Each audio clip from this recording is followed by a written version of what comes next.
Hello there, good morning and welcome to this, the WP Builds newsletter. This is newsletter number 49. It was published on the 11th of February 2019 and covers the WordPress news for the week commencing the 4th of February 2019. Just a few things before we begin. If I could encourage you to go over to the wpbuilds.com website. Everything I'm going to say is wpbuild.com/something. If you go over to /subscribe, you can find out when we release our podcast on Thursday and our newsletter, this thing that you're listening to now, on a Monday. You can do that by signing up for our newsletter, joining the Facebook group, which has got 1,900 members now. We will alert you on Facebook Messenger. We've got a YouTube channel, and also we'll update you on Slack as well. If you go to /webinars, you can join up. We've got 3 webinars coming up this month. We've got one all about Groundhog, which is a WordPress plugin to automate your marketing and CRM functionality. We've also got Chris Badgett from Lifter LMS, the learning management system. And we've also got Oliver Sild from WebArcs, the security plugin. Go over to /deals if you want to avail yourself of a whole bunch of coupon codes and offers on WordPress plugins. We've got Project Huddle, Groundhog, Ifso, WP Ultimo, Beaver Team Pro, Main WP, Blog Vault, Malcare, Toolset. The list goes on and on. So yeah, very, very good indeed. Okay, and finally, I would ask that perhaps if you're interested in coming onto the podcast and talking to me for a few minutes, you go to /contribute and you'll be able to fill out a form and I will join with you, screen share with you, and for 15 or so minutes, we'll do something, talk about something that you're proud of, something that you've done before, and put it on our platform. That'd be great. And lastly, but by no means least, if you are interested in advertising on the WP Builds podcast, go to /advertise and you can find out about options for banner ads and audio ads. The WP Builds newsletter is brought to you today by Kinsta. Are you tired of unreliable or slow hosting? If so, check out Kinsta, who takes managed WordPress hosting to the next level. Powered by the Google Cloud Platform, all their plans include PHP 7, SSH, and 24/7 expert support. Migrate today for free at kinsta.com. And we do sincerely thank Kinsta for their support of the WP Builds newsletter. Speaking of the newsletter, shall we crack on? We've got various bits and pieces today. There's not a great deal of actual core WordPress news this week. But there's certainly plenty of WordPress related news. And the first piece that I'd like to draw your attention to is on the WP Tavern. The piece is entitled Gutenberg 5.0 adds a new RSS block, Amazon Kindle embed block, and focal point picker component. Obviously, we've got Gutenberg and we've got blocks, and until now, things like RSS feeds were a difficult thing to do in Gutenberg, but now we have an RSS block. RSS, I guess, is still a bit of a thing, so this being added is quite nice. There's a few different settings, so for example, you can change the colors of your RSS feed and various other options, but it's a very simple little tool. You can just hide the date and show the date and the authors and so on and so forth. So that's quite nice. Also, as I said, we've added in Amazon Kindle embed blocks. Personally, I can't see myself using this, but no doubt if you've had to do this before, that would be a nice feature to have added in. But perhaps the most useful one for everybody going forwards is the focal point picker. And essentially, this allows you to add in a photo, an image into a Gutenberg block, and then you highlight with your mouse where you would like the center of that image to be. So for example, if it's a tall photograph and it's got most of its interest is right at the bottom third, you can drag your mouse down and the whole image will move up so that the area showing on your website is focused primarily on the bits that you would like your clients to see. So I think that's great, really a nice and interesting feature. Okay, the next one is over at the 10up.com website. This is a little bit of a long article and it's a bit tinfoil hat, it's a bit hardcore. It's called Introducing WP Acceptance. Now, Acceptance is a team-centric tool which they've built for writing reliable, scalable acceptance tests. The idea being that if you want to automate the process of pretending that people are on your website and seeing what they do and seeing if things fail or achieve the desired outcome, well, they have launched into beta WP Acceptance, and the idea is that this is a testing and acceptance framework which you can download. Your whole team can access it from the same permalink structure and the same local database. Everything is synced, and you write these little tests. So for example, the one that they show is if somebody clicks on this button, the words modal title should appear, and if they don't appear, then something has failed, and it will log that failure, and then you can go back and figure out, well, why did that fail? So this is quite interesting and new, probably for big teams, large teams who have critically got to test that things are working in a sort of automated fashion. So maybe go and check that out if that fits the bill for you. Okay, this is from Wordfence. This one is not actually about security as such, but the release of a new product called Wordfence Central.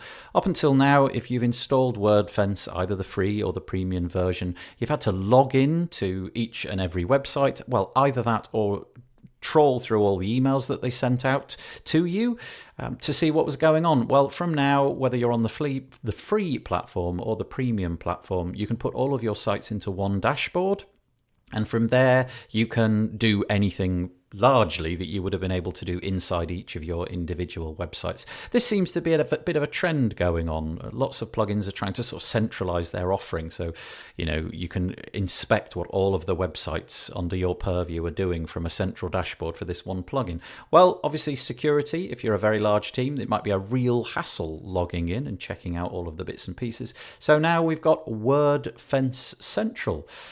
You can click on the link in the show notes and you can find out all about it, but you can go to wordfence.com/central if you want to find out more. It's completely free. You just need to be using their plugin in order to make use of it. Okay, this one is a bit of a strange one because it's a bit political. It's on the WP Tavern website. I'm not going to draw any opinions out of this, but it's called YoastCon Overshadowed by Twitter Storm. Joost de Valk, SEO industry leaders, called out for objectifying women.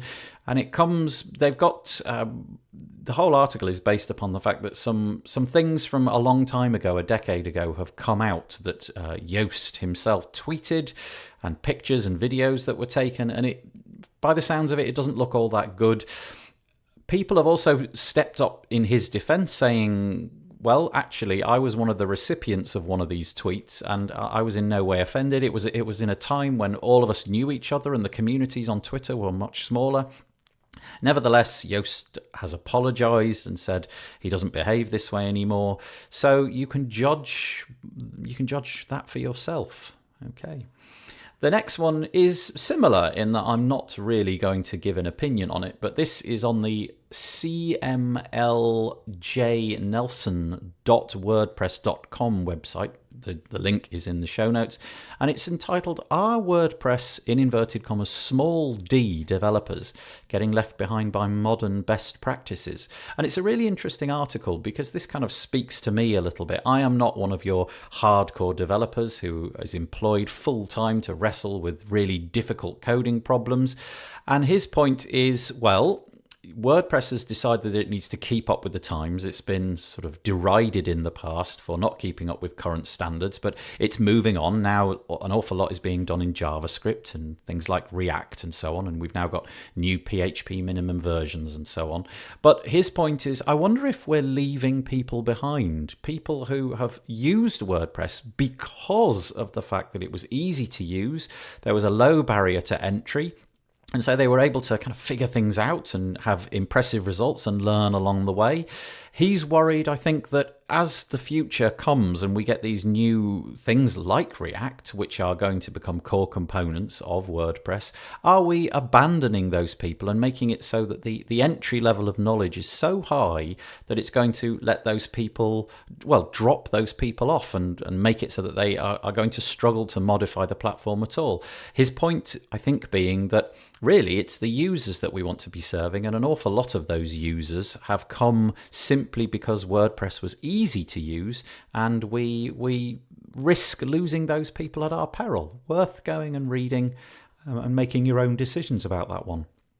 Okay, the next one is about a plugin, WP Forms. They've launched WP Forms version 1.5.1, and there are three major things to take from this. They've got this feature called Form Builder Education, and the idea with this is, I think this is quite a neat UI trick. If there's a section of WP Forms that you've never used or interacted with, it kind of gets grayed out. So there's a bit of their UI which is saying, look, you've never used me before. Would it be a good idea to click on me and see what I do? I just think it's a neat little trick, and it's obviously encouraging people to use some of the features that perhaps they've never strayed into or never found a need to use, and give it a go, see what happens. The second of the three is plugin translations. The whole plugin now is translated into Spanish, Japanese, German, and Italian, so that might be of interest to you. And the final one is called payment checkboxes. Until now, if you wanted to add different payment options, you had to add different rows. Now they're showing an animated GIF of buying some clothing, and if you want to buy a sweatshirt, a t-shirt, a hat, a shorts, and some trousers, you just click on buttons all within one form field, if you like. So they're checkboxes, and you say, want a t-shirt, want a hat, want some shorts, and it creates the pricing for you. So I think that's quite a neat feature, and if you're selling things through WP Forms, that'll be a real bonus for you. Every year, TalkMag.io puts out a competition called Plugin Madness, and this year is no different. They've started off the process of getting nominations. I think the nominations need to be finished by the 1st of March, but if you have a plugin that you really like, you really favour, and you think it's amazing, they're divided into 4 categories: marketing, maintenance, optimization, and e-commerce. You can go to pluginmadness.com and nominate your favorite plugin. No doubt all sorts of plugins will ramp up their efforts to solicit your vote at this point, because that's what seems to happen every year. But you've got until the 1st of March if you would like to do that. The next one is called 15,000 Hours Closer to Democratizing WordPress Hosting, and it's on the presslabs.com website. I'm not going to spend too long on this because it's quite a long article, but what they're saying is as WordPress develops and we get these silos, these platforms like Pantheon and WP Engine who kind of lock away, and they work very hard on their hosting environment and making it as good as possible, but keep that secret sauce to themselves.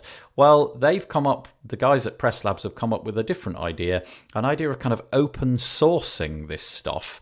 And they go into the process of how they're beginning to do this, and this idea of something called conference-driven development, where they put everything out there, and at conferences they solicit feedback and try to push this development forwards. It's something I'm struggling to encapsulate in my little diatribe right now. But go and read it if hosting is your thing and you're into the idea of learning from industry leaders in how to have top quality WordPress hosting. Okay, this is just a nice little pat on the back for somebody. This is on the WP Shout website, and it's entitled, "Is Josifa Hayden Rocking WP Leadership?" And the article is by David Hayes, and he's basically saying that since a few weeks ago, Josifa Hayden took over the role of WordPress's executive director. Well, David's been really impressed. He thinks that she's making all the right noises. Everything, it seems to be out in the open. She's publishing things about strengths, including the weaknesses of the project as a whole. And he seems to think that she's doing a great job. And I have to say, from everything that I've read that she's put out recently, I would absolutely concur. So that's all there is to that one, really. Just a nice pat on the back. Hopefully, this means that we've got some nice leadership, and that Matt Mullenweg seems to have put somebody in charge who really deserved and is meritorious of that promotion. The WP Builds podcast put out an episode this week. It was episode 114, entitled Introducing Split Hero for Split Testing with Adam Lacey. Adam came on the podcast and talked about his new SaaS platform, Split Hero, and how he's trying to drum up an initial core of early founding partners to join him in this journey. So if you're ever in need of split testing, A/B testing you might call it, and you don't have a solution that works for you now, perhaps join Adam, get some lifetime deal pricing available in the near future. Okay, the last WordPressy one is on the wpmudev.org website. It's entitled Integrated Video Tutorials Joins the WordPress Gutenberg Party. They have a product of 30 video tutorials which demonstrate how to do various things within WordPress, and they've updated it to include a whole bunch of things that will be Gutenberg specific. So, you know, a Gutenberg block can be dragged in this way and you can interact with it in this way, and so on and so forth. How do you make a reusable block and that kind of thing?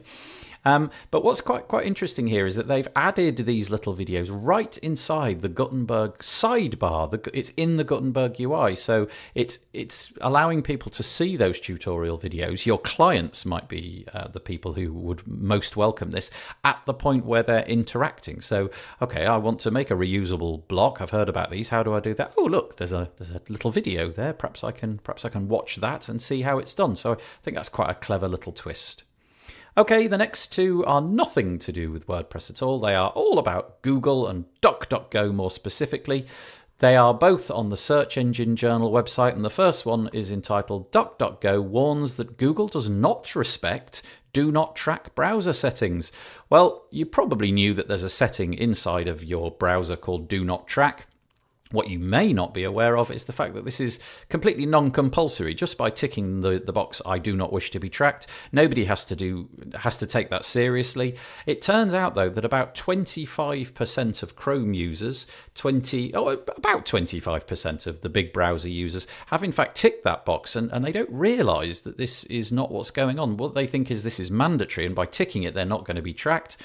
But they're not, so it's maybe something to talk through clients with, and just let them know that this, although, you know, people are ticking this, it doesn't have to be honoured. But DuckDuckGo, I think, is saying, well, maybe we need to have a bit of a rethink. Maybe there needs to be some legislation, some rules written down somewhere that we all have to obey, that if somebody ticks that box, it needs to be mandatory. I don't know how far they'll get with that. I suspect the Google and Facebook lobby will probably squash that. And the next one, all about DuckDuckGo again, is that they've hit 1 billion monthly searches in January 2019. I mean, it's a phenomenal, really. DuckDuckGo, the rival to Google, they don't track anything. They don't keep records of anything at all. If you go back a year, they had 654 million searches, so it's a 78% increase. So it's now becoming a bit of a contender. As I mentioned in the news a couple of weeks ago, its market share compared to Google is literally tiny, but nevertheless, it's on the rise, and so it might be something, if you're an SEO person especially, might be something you want to look into, getting your DuckDuckGo rankings up, you know, getting your sites and whatnot onto the DuckDuckGo SERP pages. Okay, that's it. That's all the news that we've got for you for this week. I hope you got something out of that. The WP Builds news is brought to you today by Kinsta. Kinsta takes managed WordPress hosting to the next level. Powered by the Google Cloud platform, your site is secured like Fort Knox and runs on speed-obsessive architecture. You get access to the latest software and developer tools such as PHP 7, SSH, and staging environments. And the best part, their expert team of WordPress engineers are available 24/7 if you need help. You can migrate today for free at kinsta.com. And we thank Kinsta for their support of the WP Builds newsletter. Thank you for listening. I hope you got something out of it, like I say, and maybe we'll see you on Thursday for the podcast, and if not, catch you next Monday for next week's news. Bye-bye for now.